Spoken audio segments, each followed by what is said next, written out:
The return of Donald Trump to power will likely reshape American foreign policy more than ever, experts said. During his campaign, Trump made numerous promises, such as ending the war in the Middle East, without delving into specifics on how he would accomplish this. Analysts say that the underlying principle of all these promises is a return to US isolationism and non-intervention, a truly significant shift for the states. What's next for the war between Israel and Palestine? How will the confrontation with Iran unfold? Should we expect a rift in NATO given Trump's skepticism about the alliance? All the answers in the following report. Without waiting for the final vote count, some world leaders were quick to congratulate Donald Trump on his victory. One of the first was Israel's Prime Minister Benjamin Netanyahu. Unlike the messages from the other leaders, his congratulatory note stood out for its unusual warmth. Dear Donald and Melania, in true friendship yours, Benjamin and Sarah Netanyahu. Experts say that Trump's return is the best outcome Israeli authorities, one of the US main allies in the Middle East, could have hoped for.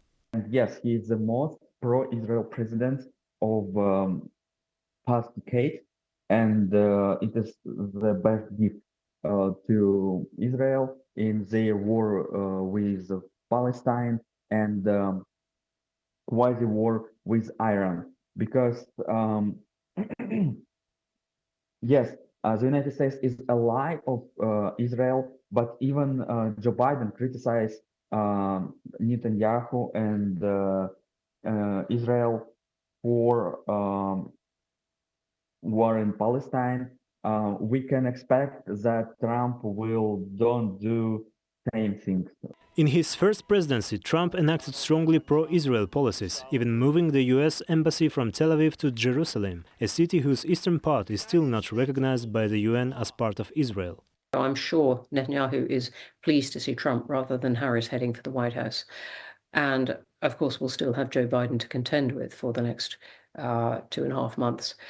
Trump could make this better, or he could make it an awful lot worse. He could make it worse by siding with those in Netanyahu's cabinet who say, essentially, let's look to annex the West Bank, let's look to control Gaza, let's see if we can push the Palestinians out. We are not giving land to the Palestinians. And that is something that Netanyahu himself has said about not giving, creating a state for Palestinians. But judging by his campaign promises, Trump aims to limit US involvement in foreign conflicts, putting, as he says, America first. Despite his pro-Israel stance on the war in Gaza, he has pledged to urge Israel to end its operation.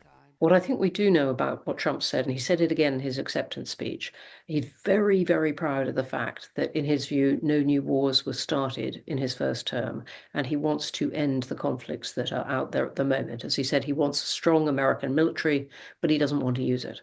And so I think you will see pressure, including pressure on Netanyahu, to shut down these conflicts sooner rather than later. Although Trump has pledged to achieve peace in the Middle East, implying he intends to end both the Israel-Hamas conflict in Gaza and the Israel-Hezbollah conflict in Lebanon, he has not explained how. This has raised concerns among experts about his ability to effectively bring an end to the wars. Many are aware clearly of Donald Trump's history of support for Israel. It is unclear, though, how much the U.S. president actually influences exactly what happens on the ground in the Middle East, as we all have learned over and over again. So I think it's often overstated. While it's critical, the U.S. relationship with Israel, the ability of a U.S. president to direct what happens in the way of decisions made by a sovereign government is more limited than people realize. According to Prime Minister Netanyahu's office, as reported by the Times of Israel, the leaders have already spoken by phone, discussing the Iranian threat. Iran remains Israel's main rival in the Middle East. Experts anticipate Trump to continue applying sanctions on Iran. This view shared by many ordinary Iranians, some of whom fear a heightened risk of war and economic hardship. Well, when he returns to office, the first thing he'll definitely do is increase sanctions to put pressure on the Iranian government. After that, he will create conditions that will either lead to some changes in Iran or lead to conflict. Meanwhile, Iranian authorities state that they do not expect any dramatic changes with the arrival of the new American president. Right now, the country isn't overly concerned about Trump winning. What difference does it make? Was there really a big difference between two US candidates? For many of us, it doesn't matter much, and the necessary measures for the economic security of the country have already been prepared, so there is no need for worry. But most important are the voices of ordinary people who will be the first to feel the impact of political maneuvers and conflicts. Displaced Palestinians in Gaza expressed little hope that Donald Trump's election would resolve Palestinian issue. Concerns have also been raised among Israeli citizens. Traditionally, Trump has been good for Israel, but I think he's unpredictable.